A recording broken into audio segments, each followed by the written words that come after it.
important issue prior to us. So we're going to try to move a little quicker than we normally would through the agenda.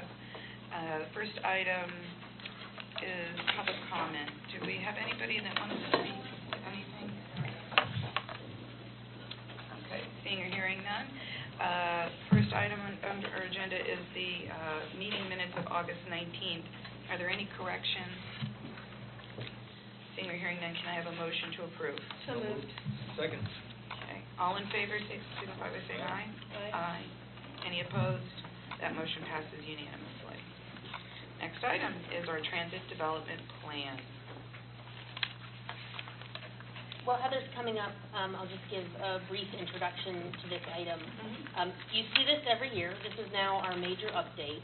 As we've talked about before, this is something that FDOT requires in order for us to be eligible for state grant funding. So it is a very important document.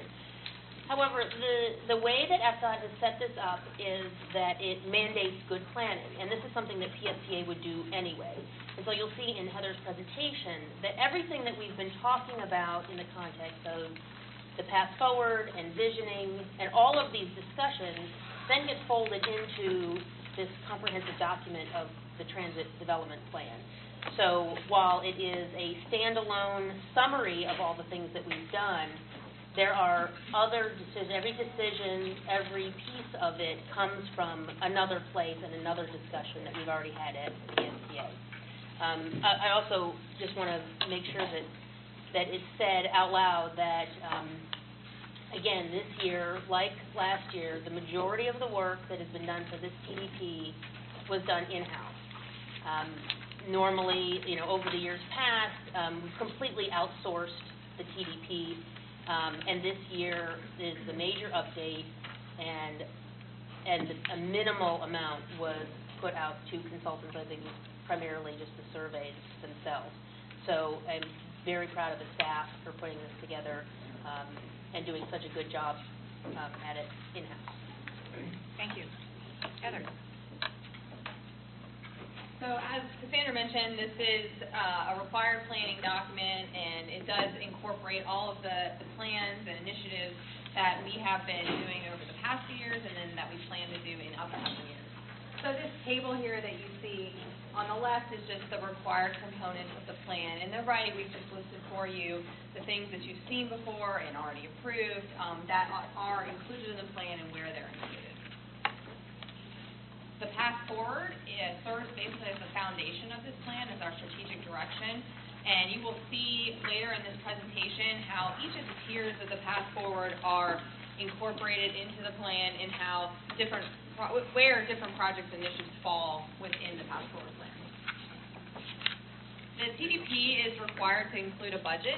And that draft document that you have, you'll see that the budget is not in there yet. We are waiting until final board approval at the end of the month to incorporate the final budget.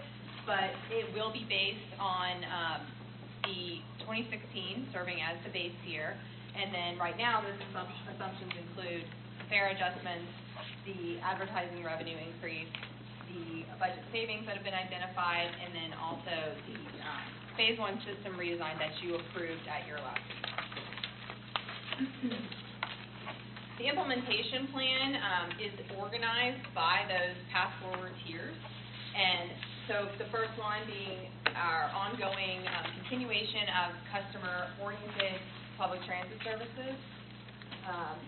Representative projects under this tier include the amenities program, which of course is our new shelter deployment and redeployment of our older shelters, our amenities partnerships with our local communities, and then the art and transit program, wherein developers may pay for an artistic shelter that we then install.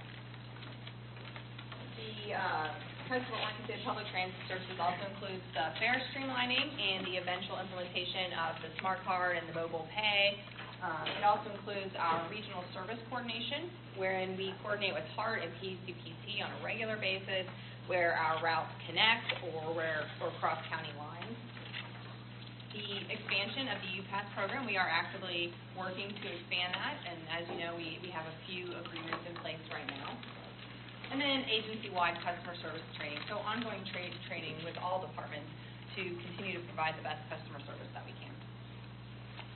In terms of provision of effective leadership for public transportation here in the county, very important to this is our strategic partnerships with the MPO and the PPC, with the DOT and TBARTA, and then also with the Transportation Management Area Group that looks at prioritizing projects in the urbanized part of the region.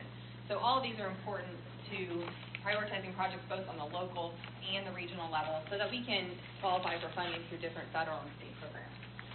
And then, of course, our participation in the legislative process and our legislative agendas at the state and federal level looking to increase funding for our premium transit projects, for the Transportation Disadvantage Program, and then also for funding in general at the federal level.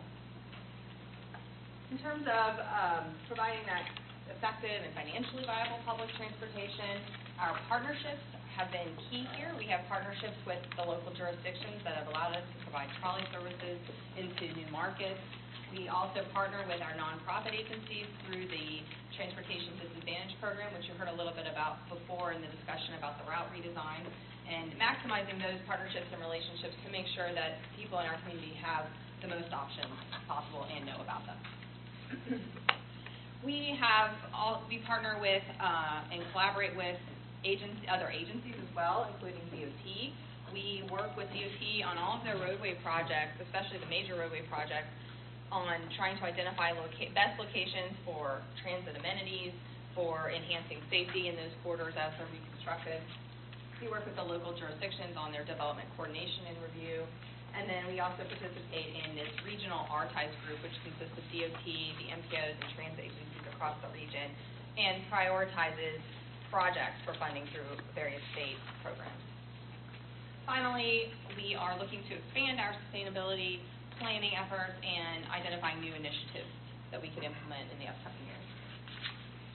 The implementation plan also includes the Sustainable Capital Program, consisting of that fleet plan that we have to smooth out those bus replacements for the future. It includes our customer-oriented service redesign, looking at all of the routes in the network and identifying opportunities to make them more efficient and to streamline them. And then finally, our incremental expansion, which includes PSTA's priority projects that you've approved before. So this list should look very familiar. The regional fare collection, bus replacement, and then the Clearwater Intermodal Center to update that outdated facility in downtown Clearwater. The TDP is required to include a vision plan looking beyond the 10-year period, looking longer term. So for this TDP, we have included the community bus plan as the vision plan, the full implementation of that. We have not talked about or identified a funding source for that, just noted that additional funding would be required to fully implement that bus plan. And that would lead us toward that higher frequency grid network with the longer hours of service and more premium transit projects and community circulators. In terms of public outreach, we included public outreach from the bus plan because that was key to the components of this plan. As you know, the bus plan had the no new revenue scenario and the new revenue scenario. So we talked to people, over 3,000 people in the county in the process of developing that plan. We also conducted some one-on-one meetings at the beginning of this year with various community leaders and business leaders to talk about how to move forward following the referendum last fall, and then conducted rider surveys on those route redesign routes, and we will continue to conduct rider surveys in upcoming years as we look at other routes in the network. And then finally, we had our public workshops the last 2 months where we talked to a good number of residents, and then we've received comments through our other sources. We post information on the website and through social media, which people respond to. So all of that did go into the development of this plan. But I did want to remind you, we are seeking action on this today. The plan is due to the Department of Transportation in October, so we're hoping that you'll recommend approval to the board, and we'll bring the plan to the board at the end of the month. And it'll be we still have to work on some formatting in that plan, so it'll be a slightly updated version that goes to the board. Okay, any questions for Heather?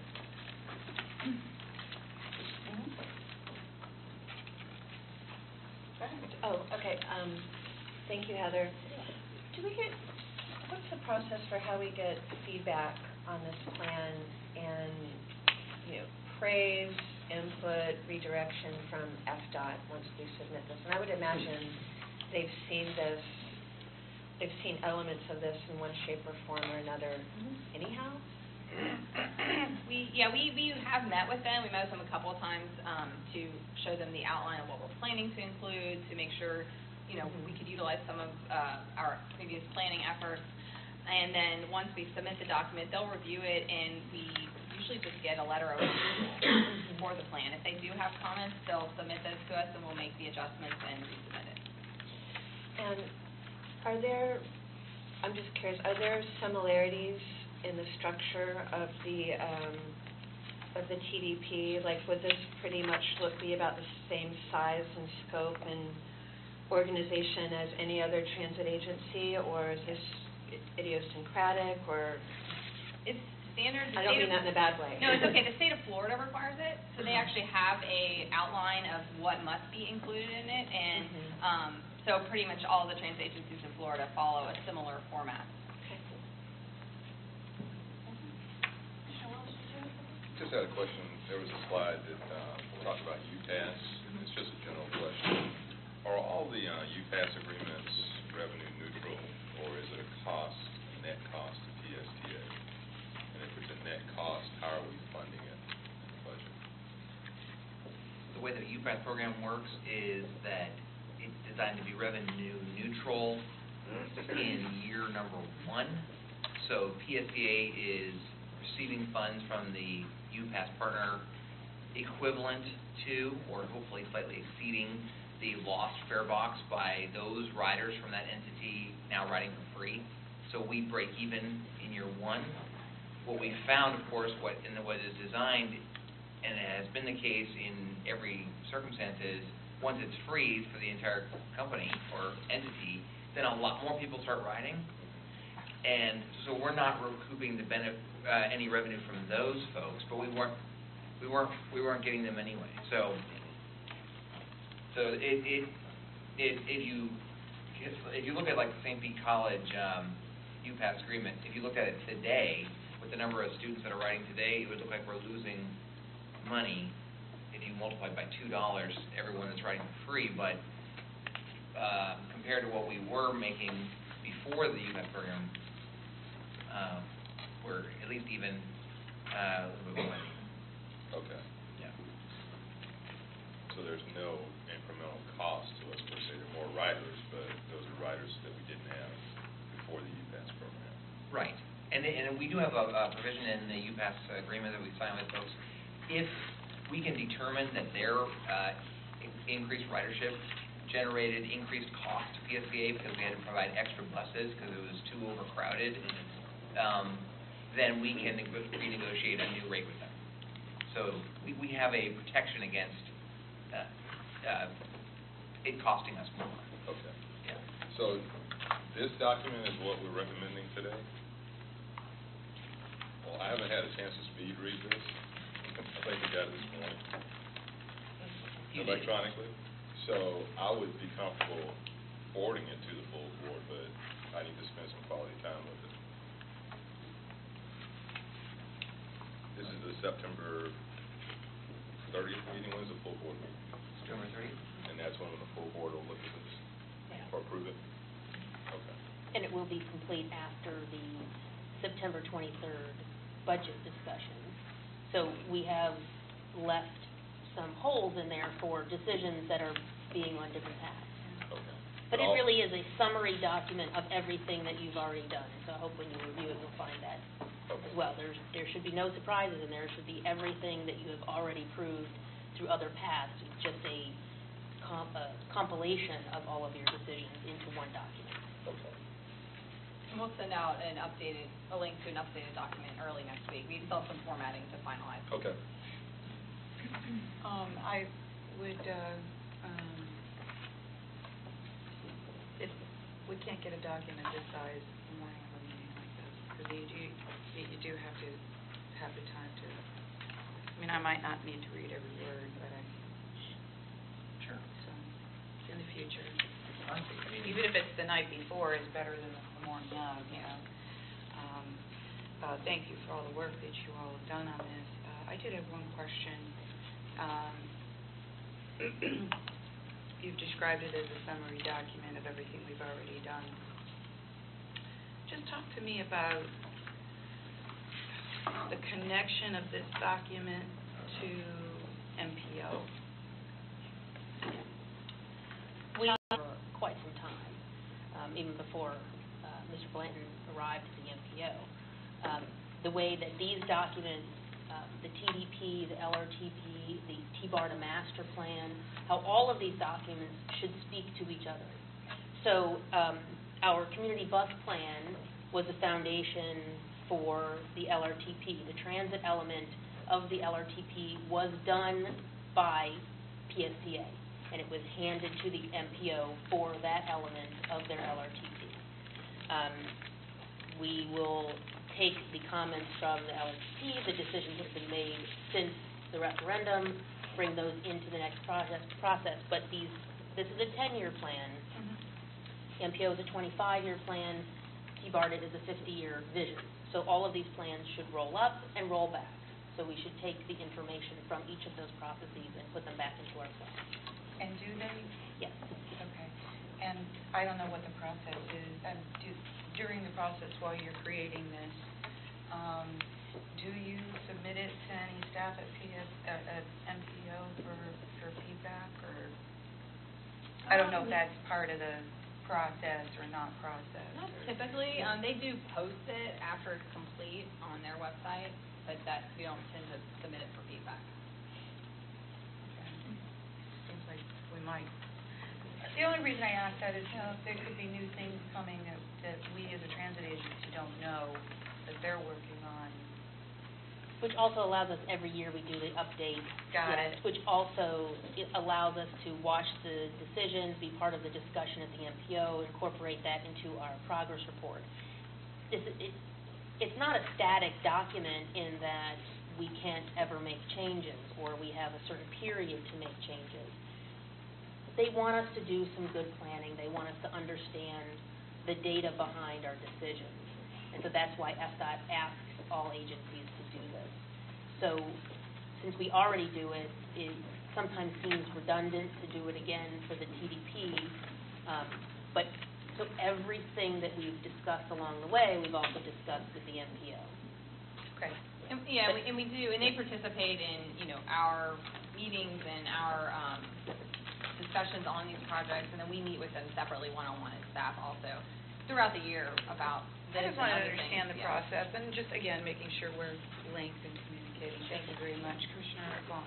Yeah, well, once again, Madam Chair, we seem to be on the same wavelength because we had a robust discussion yesterday in our county transportation workshop. I'm sure Commissioner Welch can speak to it as well. But that was one of the things that I got really all hyped up about.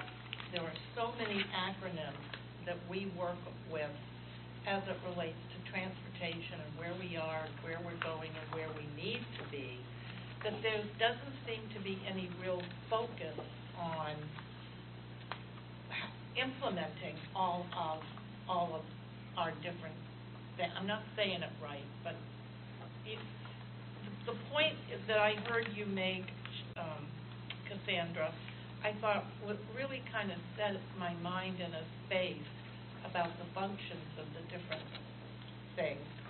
And I think I heard you say, so tell me if I got this wrong, that PSTA is a 5-year plan, MPO is a 10-year, and TBARTA is 50?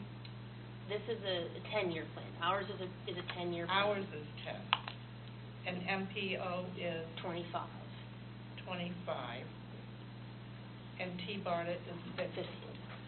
So what I was really, though I didn't say it right, but it just is all gelling with me in this moment, what I was really looking for is, what is the entity that looks at the real future and how we want our region to look like, 50 years from now? And I guess that's the answer. It's TBARTA. Right. But in that regard, Commissioner Welch. Ms. ma'am. You've been around a lot longer on the commission than I have. I was wondering where you were going with that. When was the last time we had that kind of a visionary thought process brought to us from T-BARTA? Did I just beep out when we had a presentation or something, or a workshop, or You a haven't. conversation? No, like I said yesterday, the problem with T-BARTA is it's, 7 counties? I think it's more than that, actually. And the issues in Citrus are There's much no different. synergy. Different than the issues in Pinellas or Hillsborough. I mean, Citrus is trying to get basic bus service. I clearly remember one of their commissioners saying that. So they weren't dialed into, light rail and, connections across the Isle of Franklin.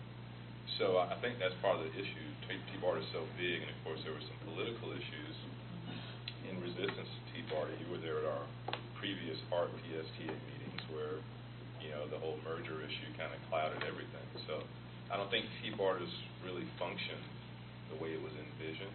I think they've done some good work. But I think in terms of the local dynamic, I think what we're doing with PSTA and HART, what the MPOs are doing, really focusing on Pinellas and Hillsborough and Pasco to some degree is where the focus should be. But T-BARTA really hasn't been able to bring the whole area together because the needs are different in Citrus or Manatee than they are here. So then would it be safe to say that the real focus for moving things forward would be between PSTA, HART, and the MPOs? Yes.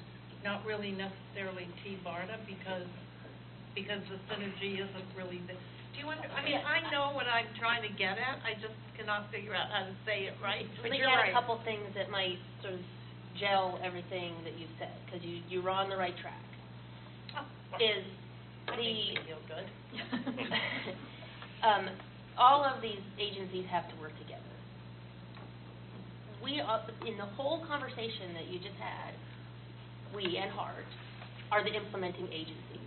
And so we have to have an idea of what our long-term vision is in order to fit it into the regional discussion. Well, bingo, that pulls it all together in terms of who the leadership really should be on this issue, which I've had a very difficult time trying to figure out. And I would add that, I think MPO, it's, like you said, we are the implementing agency. That's a key word, that vision.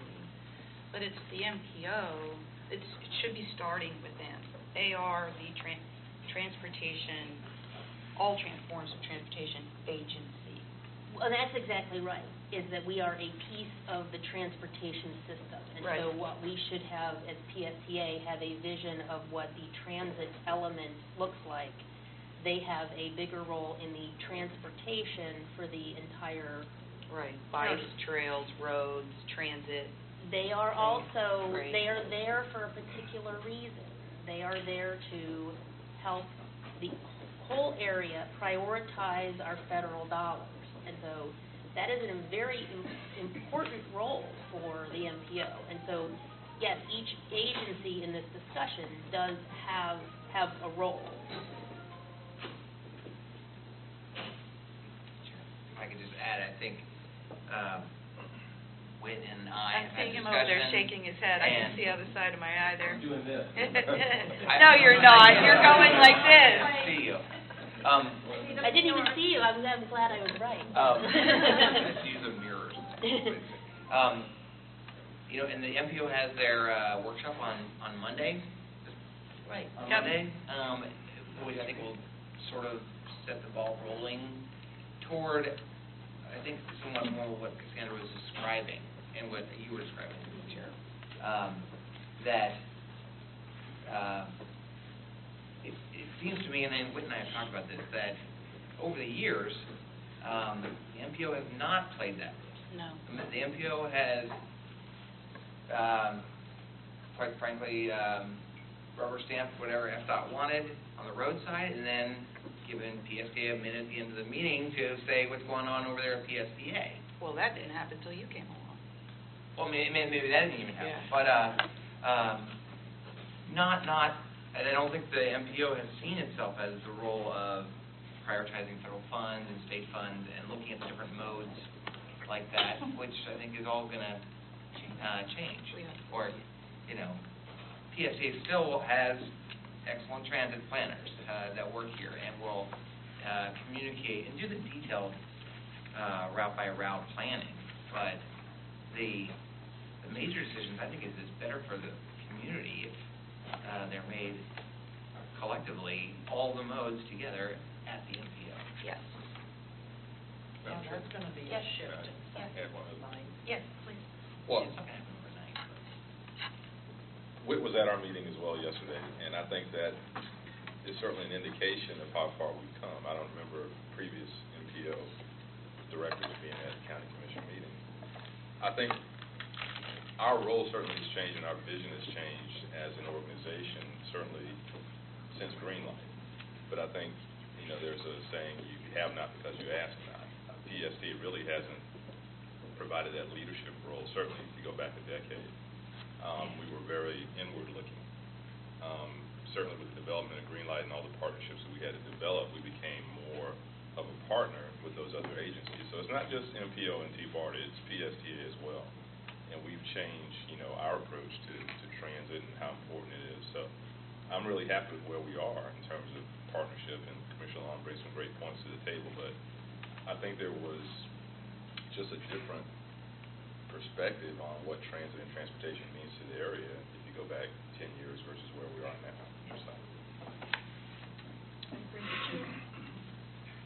So. The one thing that I appreciated Heather mentioned was the integration with DOT on road planning. In the past, we have even adopted resolutions and sent them to DOT that you need to better integrate, and that basically has been ignored, or we've seen very little progress in that area. So that's one area where the MPO and this collaborative process, I think we have a lot of upward potential to capture.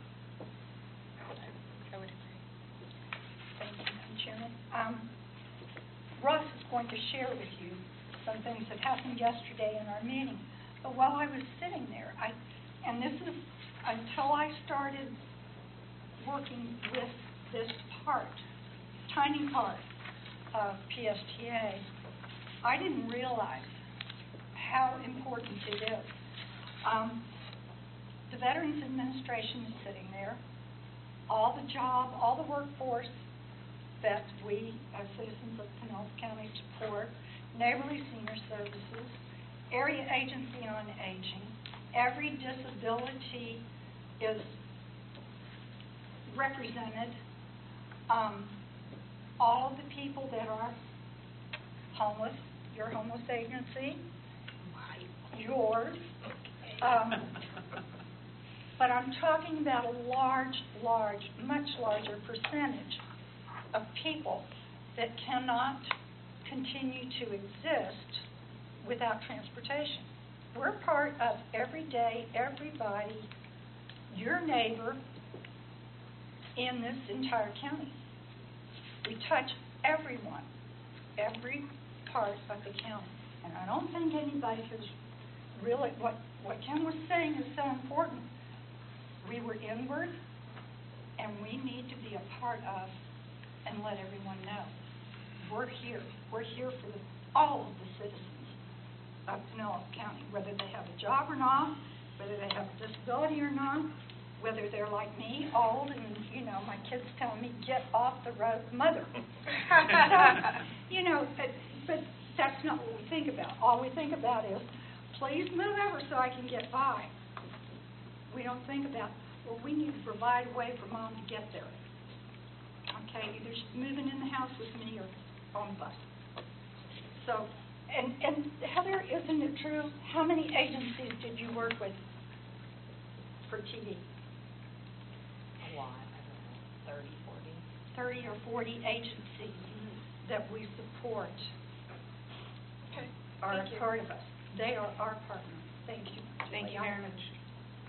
Okay, so what you're looking from us today, actually, is you're looking for us to Forward this to the board. Okay. And I know Commissioner Welch said he wasn't comfortable with approving it, or, recommending it, because he hasn't had a chance to read it. Sure. So, I think the actual deadline is October 15th to FDOT, so September 30th, board meeting. But you could take an action to just forward it for consideration by the MPO, rather by PSTA board on September 30th. I'd move that, Madam Chair. Okay. Is there a second? Second. Any further discussion? All in favor, please signify by saying aye. Aye. Any opposed? That motion passes unanimously. Next item is the draft final budget 5-year plan. Brad. Scheduled to go for a total of 40 minutes, and we're 37 minutes away from it, so keep this moving. This isn't listed as an action item for you to, if the committee chooses to do so, to recommend the 5-year plan, the draft 5-year plan to the PSTA board, but again, that you do not have to take that action, and it's not necessarily needed for you to take an action on this. I just thought since this committee meeting was right after our first budget public hearing, where we had a robust discussion about our 5-year plan and a very close vote on how that plan looks, and then we have our final budget hearing next Wednesday night, where you'll see, which I think will be relatively short, since there's really no choice in the tax rate according to our. You actually said that. What? You actually said that. You think it'll be short. Oh, yeah, it's not going to be short. You just jinxed us. It could go for hours. I'm not going on that night. I thought we'd just take another quick look at this. I had a meeting yesterday with Chair Johnson, and he suggested a change that I have added I'm hoping to make it easier or more, to understand. So in your packet, this information was in there, but I've added one 5-year scenario spreadsheet in the handout in front of you that I'll quickly walk through. What page are we on? So there's a handout at your place that is a duplicate of what's in your packet plus one sheet. Yeah, right there. So the first page, again, you've seen this now a couple times. This sort of tries to summarize. Hold it for a sec. Okay. I don't think I have that one. I don't have it either. No? I have like one end of something. Is it online? Yeah. Yes, it's online too. The new one is online. Sure. Oh, I'm sorry. Okay. Do you want one more copy for me? Okay, I can got a copy of that. Okay, so the first sheet compares the draft budget that we presented back in June in the column called FY16 Proposed Operating Budget 6/19/2015 to the one basically that we have today. We've made a number of decisions listed at the bottom of the page. We approved outsourcing of advertising, generating additional dollars.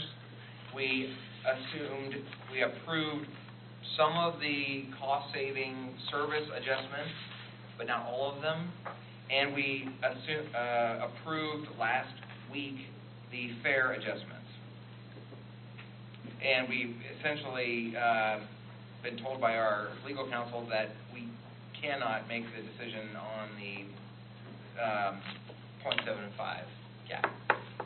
So with those assumptions in place is the second column dated 9/9. What I want to show here is what I described to the board. You can see the fourth line down, fourth row down is called Contribution to Capital Reserves. So the original budget I presented to you back in June specifically had a surplus over operating expenses to fund $2.91 million toward future capital bus replacement to our capital program. Making the decision for the very first time in PSCA's history that we were going to use local funds to buy buses rather than just rely on the federal government. Now, a lot of those, the details of the costs and the capital plan is now being debated by the PSTA board, as you heard at the end of the last Finance Committee meeting, about whether we buy hybrids or diesels or what we buy. But you look at the right-hand column, or the FY16-99, where we are today, and we're still in a very good place. We are still essentially where we thought we'd be, even though we've made some changes to the plan to get there. We still have a surplus, and it amounts to $2.628 million to go into the future capital reserve. So that's where we stand. Now, if you flip to the next page, it says at the bottom, 11 revised. This is essentially the same page that was in your handout, that was in your packet. This is online. This is the 5-year forecast of what I presented in June, with everything approved, with the ad valorem, with all the route changes, with the fare increase, with the advertising revenues, with diesel buses instead of hybrid buses, and cost savings. It did not include the fuel savings that we later discovered in August, but this was the forecast as you first saw it back in June. And you can see how in the green bars it has it's a 5-year balanced budget. That's a 5-year balanced budget, operating and capital. Capital, of course, assuming diesel buses, not hybrid. Okay? So that was everything back in June. Flip to the next page. And this is the one that Bill suggested yesterday that I compute, so that to try to keep one variable changing per sheet, not multiple. So you flip to the next page. This is where we stand today, 9/9/2015, with only essentially half the savings on the route adjustments, no ad valorem change, advertising revenue, cost control, and if we go ahead and buy diesel buses for our fleet plan. You can see there's still 5 green columns, meaning we have, even though we did not adjust the ad valorem, and even though we didn't make all the route changes that we proposed, we would still have a 5-year projected balanced budget. If you look to the far right-hand side, you still see we don't have a 6-year balanced budget or a 7 or 8, and there's some major work to get there that we'll have to keep working on. We're still, it compounds itself when you have the deficits, which would never really happen in real life, but some major shortfalls there beyond that, but a 5-year balanced budget. Okay. Then the last page is the same page I showed the board last week. This shows where we are today, exactly as last page, but buying hybrid buses instead of diesel buses. And this shows the impact to the capital program of PSTA and how important that decision is about the buses we buy. More than any of these other changes, more than the routes we adjust, more than the advertising revenue or any of those operating decisions, it's the capital decision that sort of has the biggest impact on our overall bottom line. So you can see by buying hybrids, we lose the 2020, the 5th year. Again, that's still okay. I mean, PSTA, this is still having a 4-year balanced budget is more than we've had before, so we're still okay. But, it just has an impact. I think that that's what I wanted to explain. I thought it was a good idea to kind of show the difference and to highlight how important that decision is about the type of vehicles we buy. But otherwise, the summary message is I think we have a very good budget to present next week. We do have money in the budget for enhanced service, for increased service.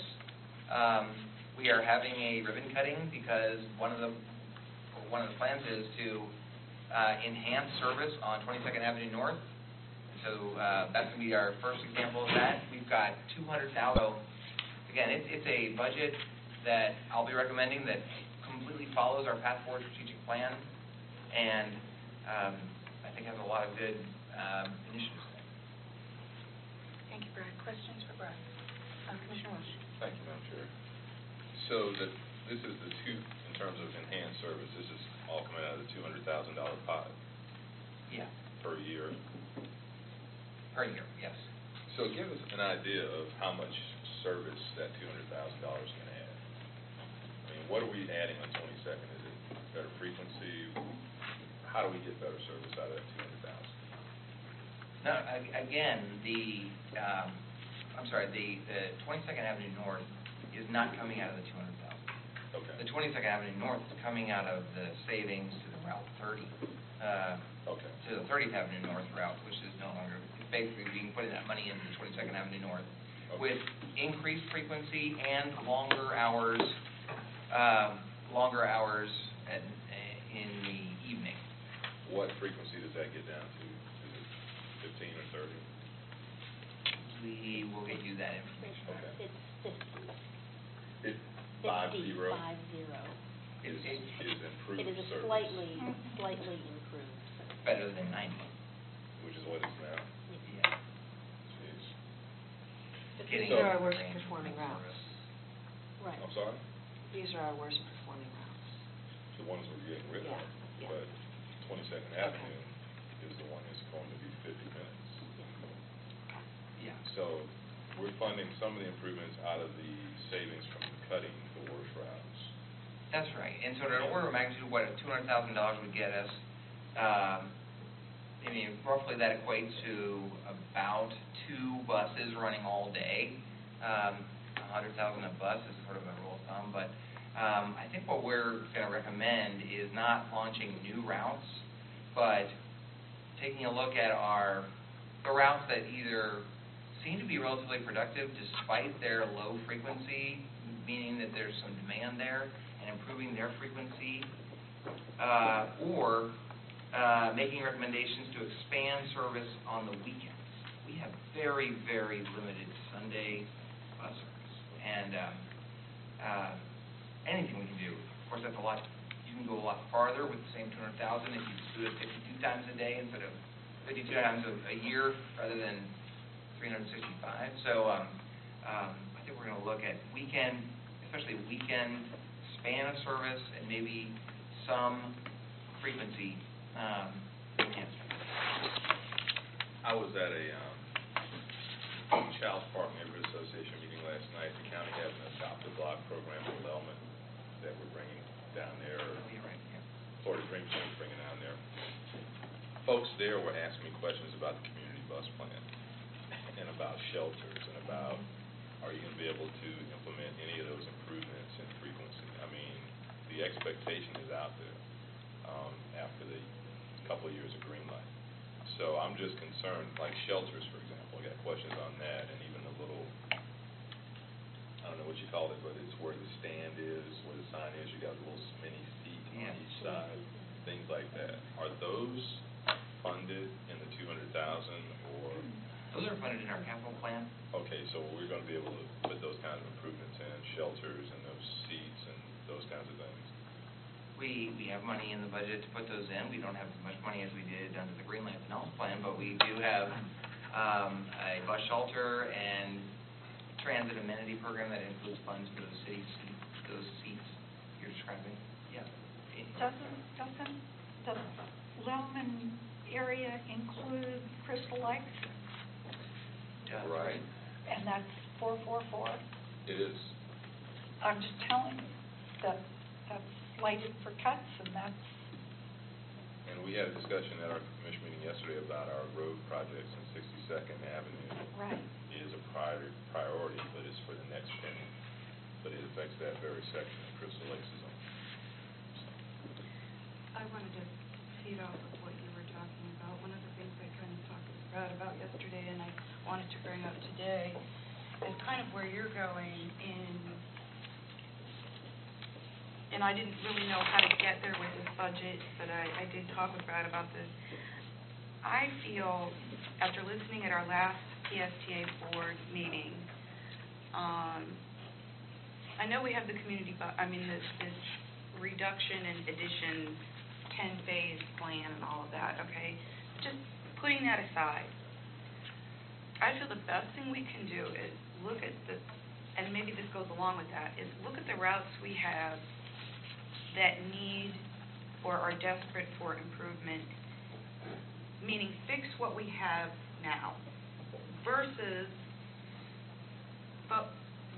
and I'm not saying instead of, but make the priority fixing what we have versus adding a new route, or, like, if we've got standing room only on a route, what do we need to do to fix that? Is it add a bus for that period of time of the year, the day? What do we need to do to fix that? If we have a bus that stops service at 6 o'clock and people are still need, can we extend it to 8? I just want to look at what we have and make it run well. Fix what we have. And how do we do that with this budget?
Commissioner Walsh was there for this because I know he agreed with my statement.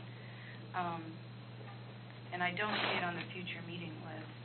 We asked for this group to get kind of a review of the community bus thing because it's been a long time since we've dove into it again. And I don't mean detail, but just so that when we're talking about all of this, we can remember, oh yeah, we wanted to do this, and oh yeah, we wanted to do that. I mean, it's been a long time since we've talked about it, and things have changed. And I think that is a key priority, especially when we're talking about improving service. We've got to go back to what did we decide then, and confirm that's still what we want to do. I mean, I think it is, but... Okay, I think we kind of got off track. We were talking about what the service improvements were. So you're saying, Brad, that the 4-year balanced budget is what you're recommending to the board? No. Oh, no. What are I'm you... recommending the FY16 budget that you tentatively approved last week, which is on the front page. And then the board is not, I'm not recommending the board approve of a specific 5-year schedule.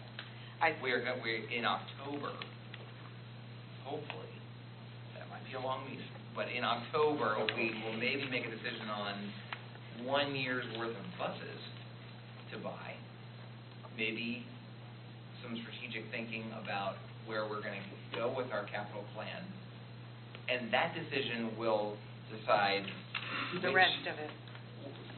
Whether we look at page 2 or page 3. Okay. Any other questions for Brad or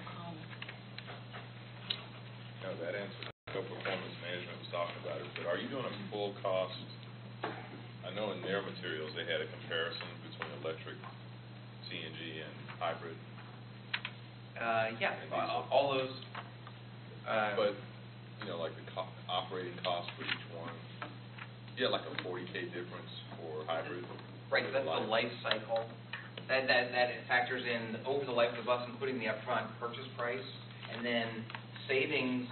We're seeing savings compared to diesel on the hybrids in terms of maintenance and fuel economy. So you wrap that all together, and it makes up the $200,000 upfront difference, except for 40. It makes up 160 of it. Can you give me the detail behind that calculation? Not now. Okay, yes. And did you include a battery replacement in that? Is a battery replacement included in that number? This is what the findings An average of maintenance costs was done for that analysis. So not a specific battery replacement for every bus, but on average. I think an average across our whole fleet Okay. was included. All right, I'll get with you on the side. Yeah, Thanks. How many hybrids do you have in our fleet? 60, which is just about a third, well, a little bit less than a third. We have 210 total buses, we have 60 hybrids. Okay. I'm just going to throw my opinion out since we're talking about the hybrid thing. Sorry, couldn't resist. I would like, I know there's like all different opinions on what's the environmentally right, different style of bus, whether it's CNG, electric, hybrid, or these new higher performing diesel. Whatever it is,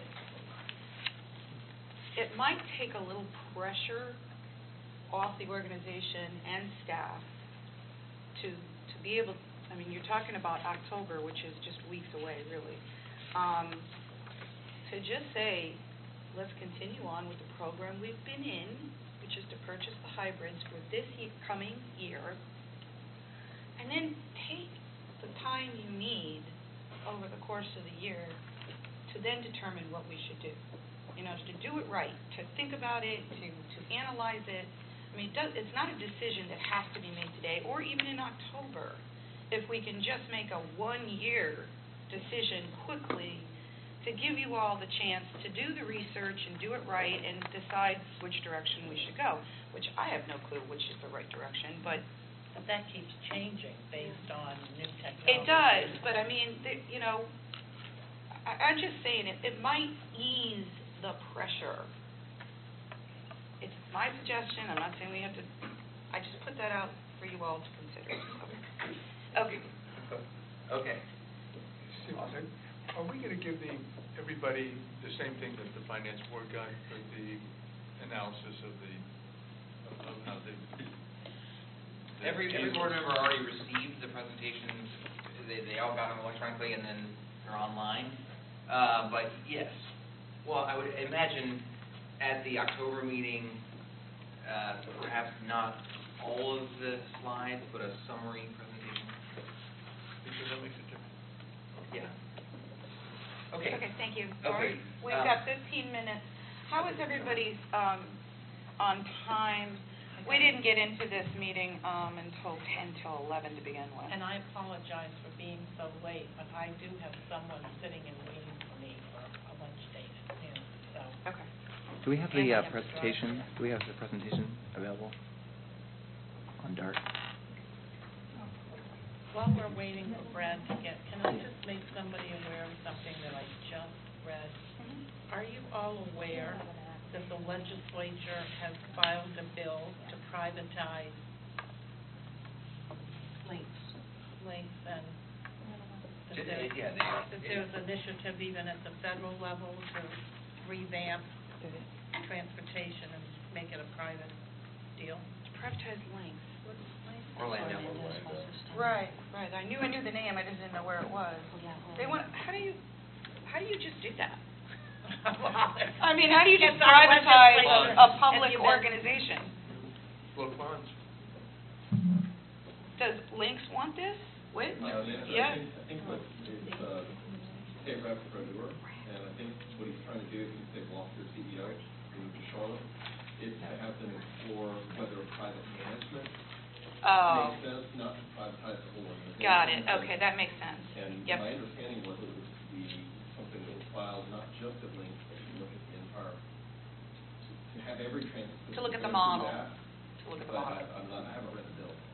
And what I heard, what I know was the case based on being on the Florida Public Transit Association where this was discussed, and on the Government Affairs Committee, is that the legislator originally did propose to have statewide look or mandated privatization of every transit, and then he's backed off that, and the bill he filed was just on Orlando Links. Orlando Links Board is totally opposed. Unanimously voted in opposition of it, but we've got a You guys will talk about it at the... Yeah, at just the- wanted to let everybody And- know. And you know, in the future, you should be at the table with us when we're talking about planning for our organization. You can sit there today, but you should be at the table. I'll defer to you on that. Okay. Maybe. Start. We'll go fast. Mhm.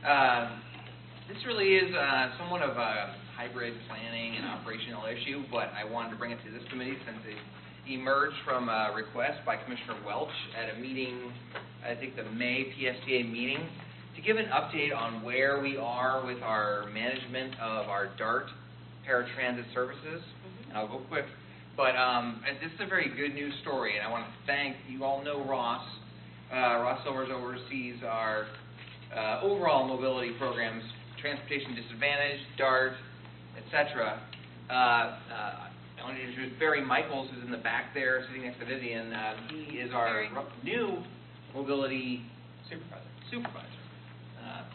So, just a little bit of background on DART. It's always important because I know this is very confusing. As Commissioner Long said, there's so many acronyms. It's impossible. I mean, I've worked here for 4 years now, and I just learned the difference between TD and DART in about last year.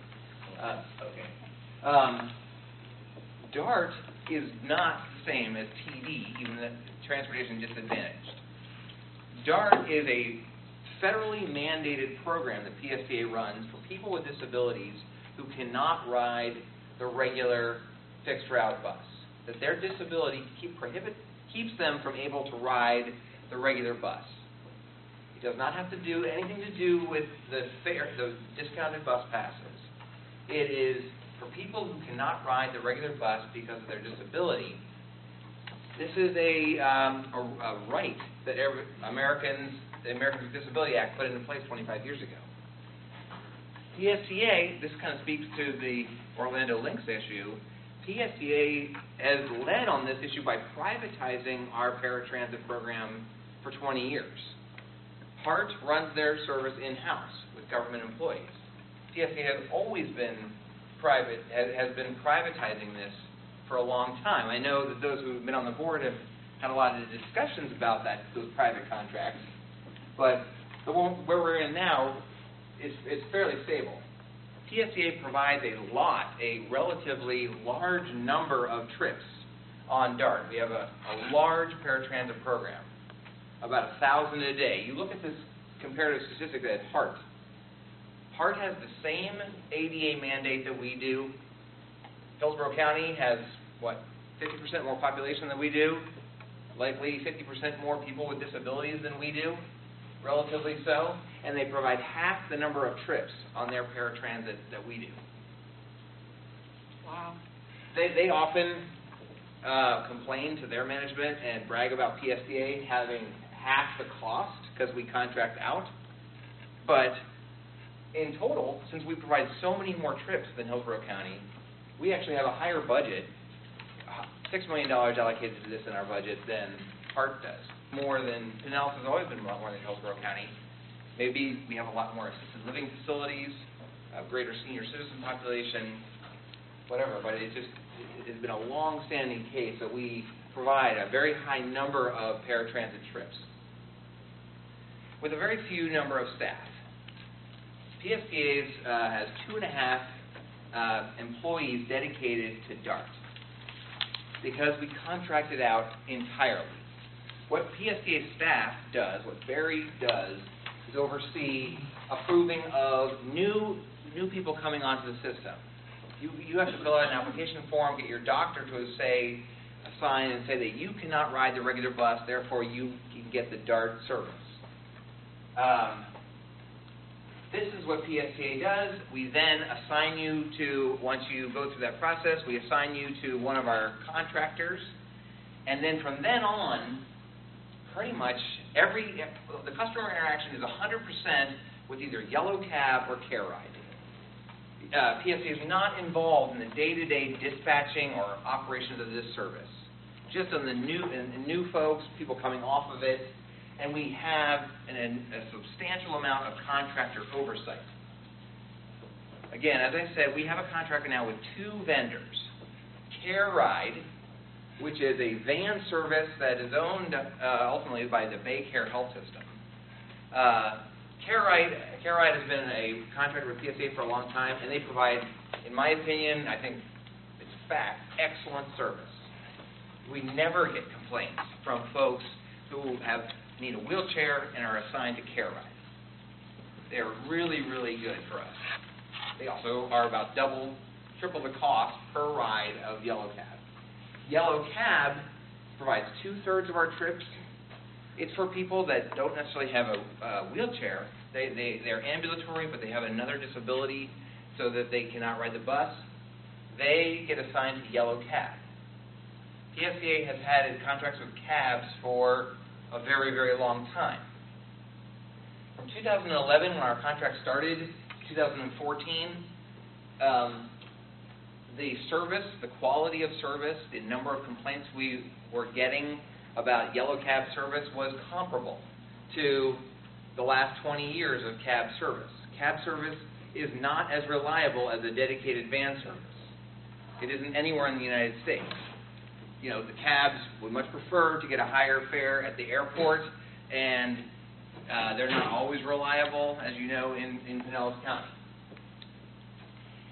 PSCA has a very strong contract to oversee this, where we assess penalties for on-time performance, for if you leave someone at their doctor and don't pick them up, if you don't respond to complaints, etc. We were regularly assessing penalties, $2,000 to $10,000 a month on the bills that we were getting from Yellow Cab to respond to this. PSCA has been monitoring this the entire time. The problem got worse last fall when the ownership of Yellow Cab put Clearwater Yellow Cab up for auction, actually it was, right, for bid, to sell it. And it changed hands and was ultimately bought by a national transportation company called Transdev. Apparently I learned that cab companies are sort of like a commodity, and Transdev went out and bought about 15 of them around the country. So Clearwater is in this conglomerate. They're owned by the local management is the same as Super Shuttle that runs to the airport. Anyway, we believe that exacerbated and created a lot of the issues. Their management completely turned over. For a while, as they were in limbo and for sale, they didn't have any management, and complaints really spiked. This was last fall. Last fall into January, February. First thing was a PSDA response. Ross and I had a number of discussions. I had actually worked for a transit system in Virginia where we contracted out all of our bus service, kind of like what is proposed in the legislation. And, in any kind of management contract, I learned that you can assess these penalties, but if you keep basically using a stick and nothing happens, if they don't even have a manager and they keep quitting, that's not going to get you any better results, and you have to be more innovative. So we adopted a program that I had used before, and we sort of created a carrot. We said to the management team that was over there at Yellow Cab, we said, we know we're assessing these penalties because you're screwing up and not providing the service very well, but we don't really want the money. We want the service to improve. And so we will reward you. If we see improvement next month, if you get more drivers to drive for Yellow Cab, if you respond to more customer complaints, you can earn back the penalties that you lost last month, and you'll earn it back. This doesn't cost the taxpayers or PSCA anything because it's penalties that we didn't budget for anyway that we're giving back to them as sort of a carrot. And that I think, started the process toward real improvement. Then in addition, TransDev, being a much more bigger company, has brought some noticeable improvements. They have a much better customer tracking, complaint tracking system than before. They provided newer vehicles.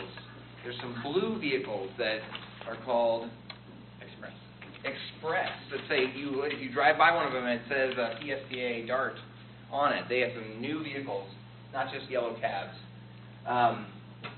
More drivers. Not every cab driver that drives for yellow cab is qualified to ride for DART, because you have to be drug tested under our rules. To be a cab driver at the airport, you do not have to be drug tested. So some cab drivers don't want to provide DART service and be in that pool. And we were seeing an erosion of the number of qualified DART drivers. PSA streamlined the process where we approved that to make things easier for them. They updated their phone system, and we have seen a turnaround. That's the good news. These two initiatives, our own and TransDev's, a much better partnership, has really improved things. On-time performance is back up to where it needs to be. Complaints are down from 8 a day to 1 a day. Again, I think as Commissioner Johnson clearly knows from the LCB, these folks have no other transportation option. They cannot ride the bus. They cannot obviously ride a car. This is their transportation. So getting a complaint a day sounds like a lot, but there's a lot of interaction with these customers. They are a summary of where things have gotten. Ross and Barry, they've worked very hard on this. So looking in the future, this contract ends in a year from now, and we're going to be back out to bid. I think Commissioner Welch and Bajowski were here last go-around. This is always a challenging contract. We will never forget it. To bid out. I had airbags. Yeah. Ross certainly knows it as well. So Yeah, I didn't have gray hair until then. We have built into our budget, we are assuming that because of our heightened experience in making sure we have a solid contractor, we're going to see some increases in price. So we've built into those budget forecasts specific 10% increase assumption into the budget for DART. We will certainly include this idea of an incentive program, not just penalties, in the future contracts. Whether or not we end up with a national company coming in here, I kind of doubt. I think the local cab companies will always be lower cost, but as long as they can provide a quality service, they can be a good partner for us. Thank you, Brad. We are at 12 o'clock. Is everybody okay on time to finish this? Okay. Questions for Brad? Commissioner? I didn't want to ask a question. I just wanted to tell you that from our meetings that involved DART, the Area Agency on Aging has advised us that they are getting ready for the, quote, tsunami of seniors that have needs will hit us within the next 5 years. So they're preparing for a tsunami. The other thing is that in having all of these discussions that we've been having and inviting the public to share with us, it became very apparent that the people that don't know what's going on or are those people that are working with public and HUD housing, Section 8 housing, and so forth. So we're asking the MPO, our little task force over there, to start contacting whomever it needs to be, whether it's the Clearwater Housing or Pinellas County Housing, St. Pete Housing, all of them, to start bringing their social services or their managers in to sit down and find out what PSTA does have, how it works, how to qualify the people that you have seen in the past couple of months coming to you saying, what do we do? And these are people that qualify for our services. They just didn't know, and their social service directors didn't know how to tell them or qualify them. That's smart, because, I mean, if you look at nursing homes, rehabs, hospitals, all of those folks will counsel you and do know. And I experienced it with my own parents. But so housing and, they should be the same. Their social person should have the same information. Just like what we were talking about, Crystal Lakes. They don't tell. We have somebody that lives over by there. They don't tell them, here's what you do, here's what we need to do. They don't have anyone to counsel them. Well, and maybe we should, look, we may already have this, do we have a flyer of some kind that we give? I mean, and we should probably on an annual basis think of all those locations that should get updated flyers or whatever. I'm sure maybe we're already doing this, but... Julie, it isn't a flyer. When the people that are using these services need assistance, they need to sit down and say, I make $1,000 a month, I don't qualify for this. Okay, what you do qualify for is this, and we will help you get it. No, and I hear you. We will redirect you. So we have to train them. Right, no, and I hear you. I mean, but even something that says, hey, there are these 5 programs or whatever out there. I agree, Julie. Call this number, we'll help you through it. Kind of. That's what I'm just saying. It's just for, and I'm sure we're doing something like that, but. Okay. Any other questions on this START update? Don't we have to have you said you have to have a doctor's approval in order to do this? Yes. To get on DART? Yes. Yeah. Yes. So the first thing is they've got to go to their doctor and get approval. Which is not difficult, by the way. Using DART would be Not at all. like I'm on chemo and I have to be there every other day. I'm on dialysis. All of these things that they can't get on a regular bus. We provide those services. So the doctor can just send it to them and it's done like that? Oh, yeah. Depending on the doctor, but yes. Any other questions? What's the price for DART? $4. Twice the fare, so 4. It's 4 now, and after October 11th, it'll be $4.50. Per trip? Correct. It's not means tested? No. That's standard? That's correct. There's no income basis for the cost of the service. It's all disability? Yeah. Okay. So the income is where transportation is advantage. Exactly. Right. Exactly.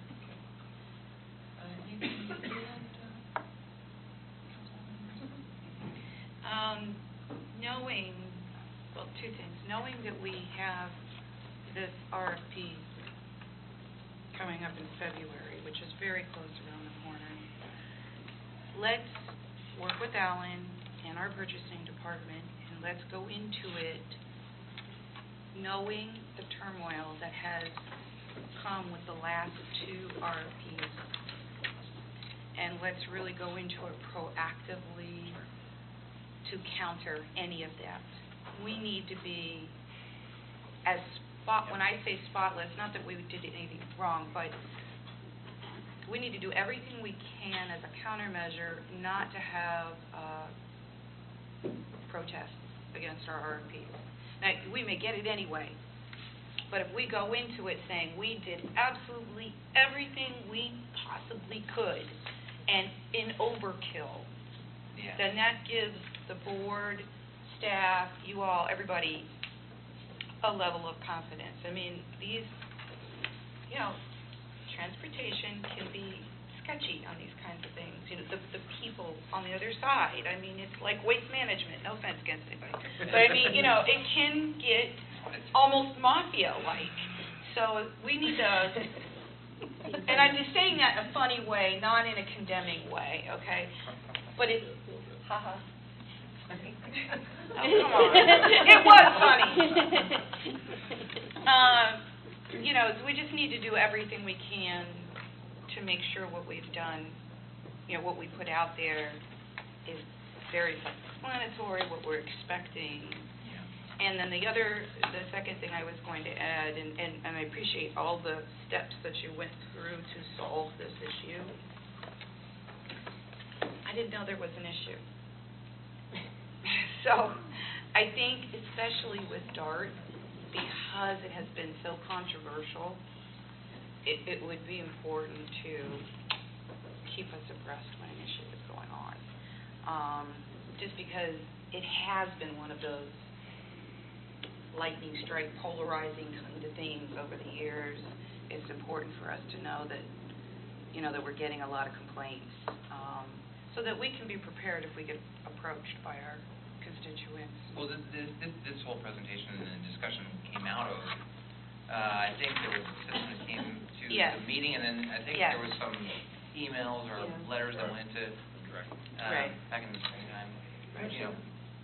Right now, we're doing 1,000 people a day, Yes, and we get one complaint per day. that's pretty good. So that tells me that. Question, Yes, follow. sir. So do we have access to the complaint database directly, or do we have to get that from the CAD company? So we actually receive the complaints directly ourselves. We do. It is a role that we play, is we are in the complaint management resolution process. Okay.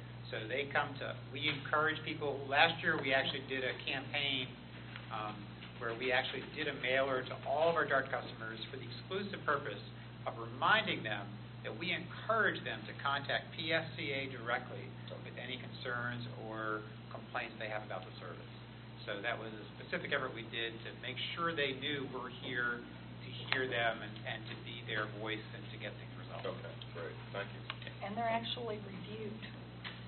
TD, LCD actually has them and reviews them. One other thing I wanted to ask real quick. And again, you may not be able to answer this today, but I know the federal government has a requirement on what we're doing, but how does Uber, Lyft type things fit into this? And don't answer the question, but be thinking about that, because What we're looking into, We are. into DART, because darn, I would think that would be a very cost-effective way of doing things. So I start out there, National discussion. and maybe we got to get the federal government to catch up to it, but man, I'd love to see the numbers. yeah. So thank you. I mean, the issue with Uber and Lyft and these ride-sharing programs, they're not employees, they're citizens that are running for Uber in their non-wheelchair accessible vehicle, car. But that's more like the cab side of things. Right. Yeah. And so, I mean, that's quite Yeah. that could be something very public-private partnership, creative, out-of-the-box kind of thing. Isn't that what Mark's looking at for their?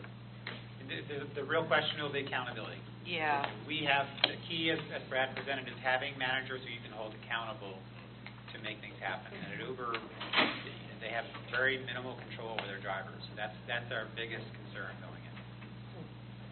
Is that what HART is anticipating? HART is doing an RFP for first mile, last mile out in suburban areas Okay. with the hopes of getting a cab companies or Uber to bid on providing ambulatory service for regular riders of their buses, to connect the buses. It's kind of like what we're proposing to do without an RFP up in Eastlake as a pilot. Right. Okay. Yeah. Okay. All right, well, thank you. Number 5 is the future meeting subjects. You've got the Phase 2 service on October, we've got quite a few things here.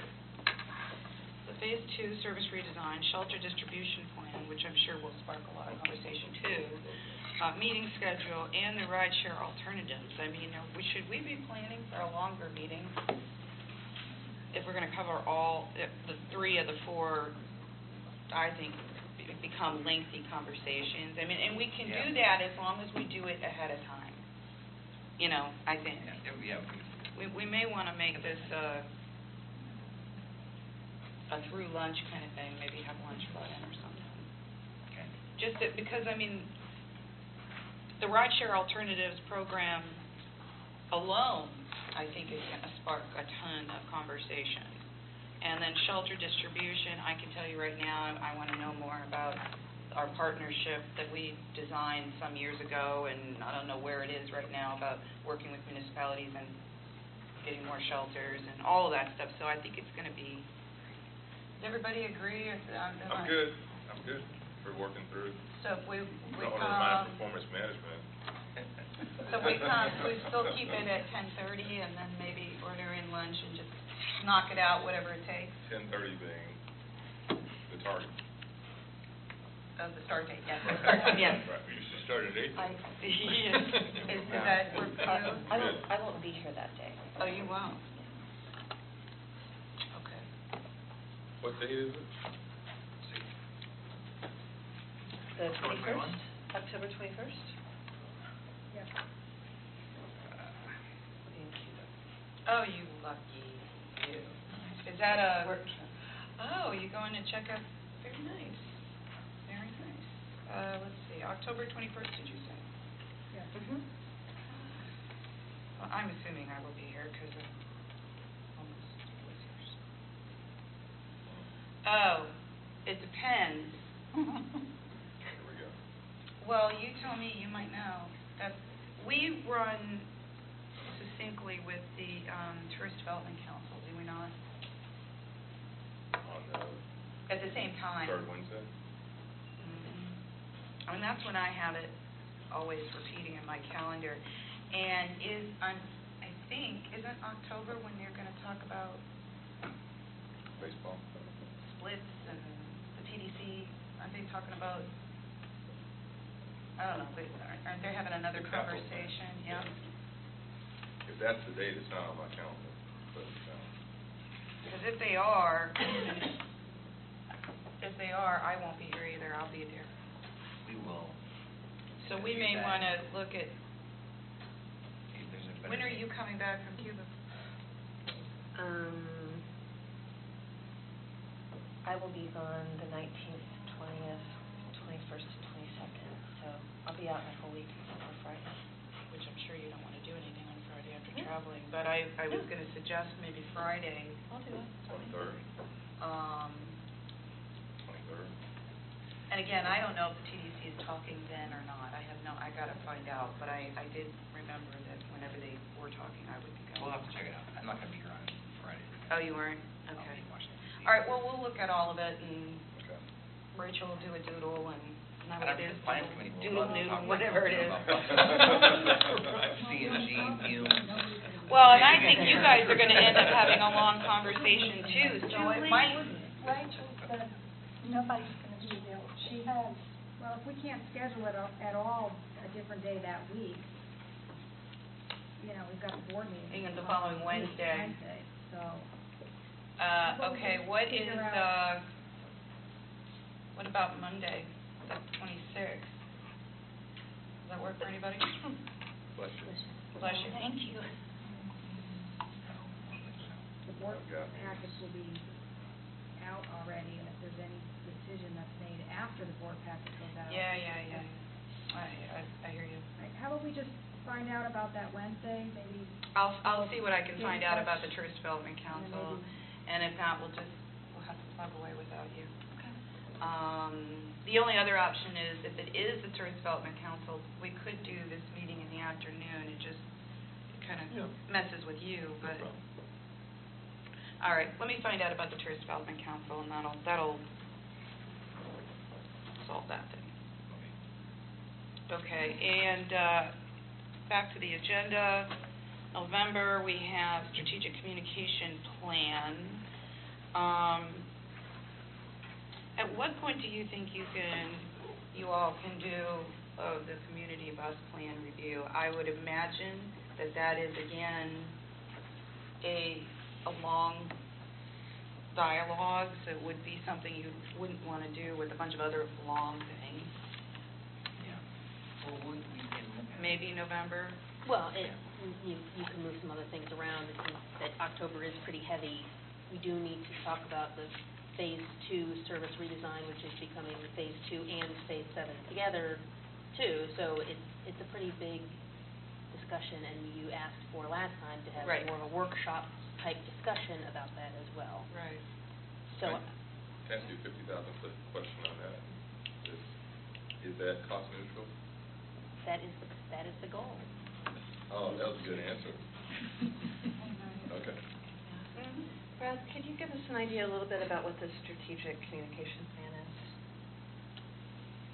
Yeah, that's where, that's a presentation by Cindy Raskin-Schmidt back there, our marketing and communications manager, looking at the next fiscal year and all of it, and sort of a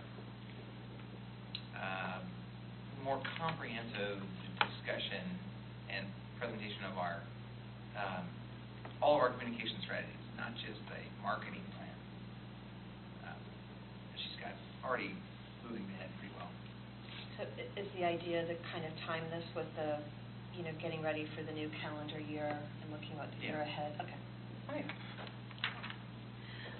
Well, whenever we can get to this community bus plan thing, and I'll tell you what my burning question about where you kind of need to see the community bus plan, after we have now in this last meeting gone through the service redesign, the first public board meeting hearing about changing our service, it really kind of has me thinking, and I think you all are looking at this too, going through this 10 times, I don't think is the best way to approach it.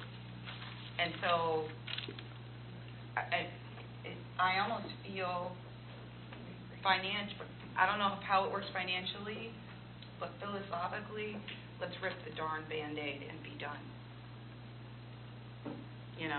Yes. Two things. One is, if we're going to talk about service improvements, maybe a conversation about the community bus plan might be better than the shelters in terms of making sure that planning is already working on how do we consolidate some of those phases.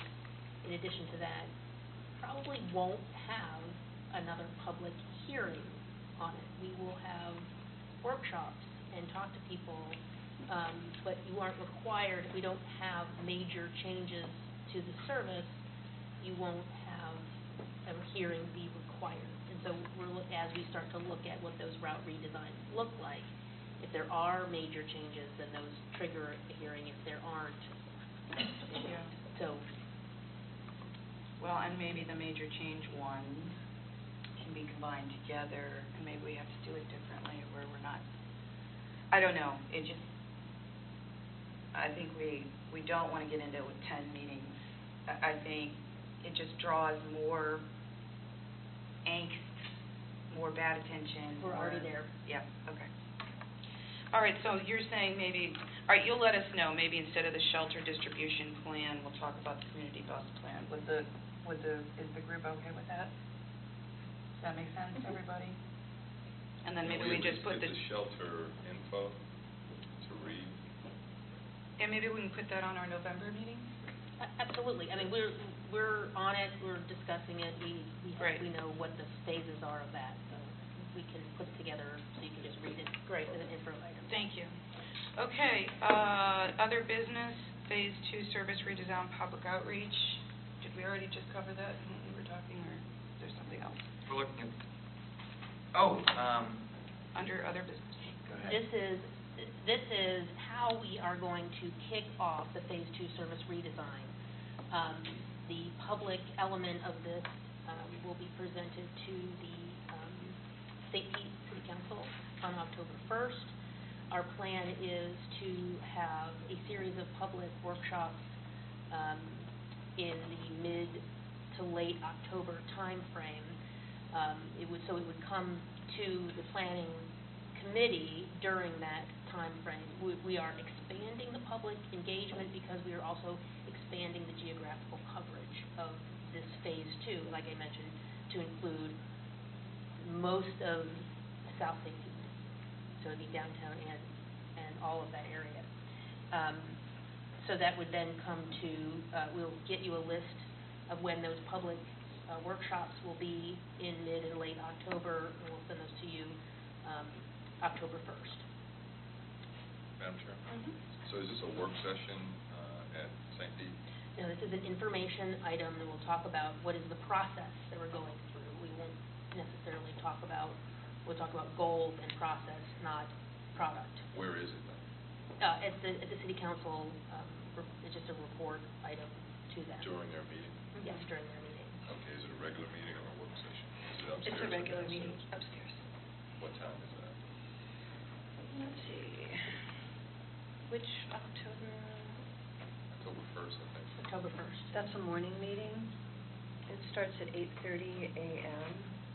and it's always hard to tell exactly when something's going to show up on. Really? Yeah, I know, funny thing. But we can, I haven't even seen the final agenda Okay. yet, but when I do, we can at least give you Okay. a general idea. This is the whole Williams Park. Yeah. Yes, all that. Williams Park. Okay. Yes. Once we have these workshops and maybe that council meeting also locked down, I'll send it out in my Friday email too. Okay. Great. Okay. Any other business that anybody wants to bring up? No? All right, we are adjourned. So really, we didn't go over our allotted time, we just went over our ending time. So thank you guys for being able to stick around.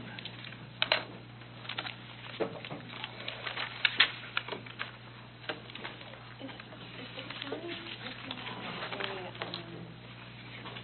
a rideshare ordinance We talked about that last year. Everything's pretty much free market. Okay. The only issue was, of concern was the insurance issue. Yeah. But we figure that, transit has its priority. Good. But we don't have a PCC like Hillsborough. Yeah.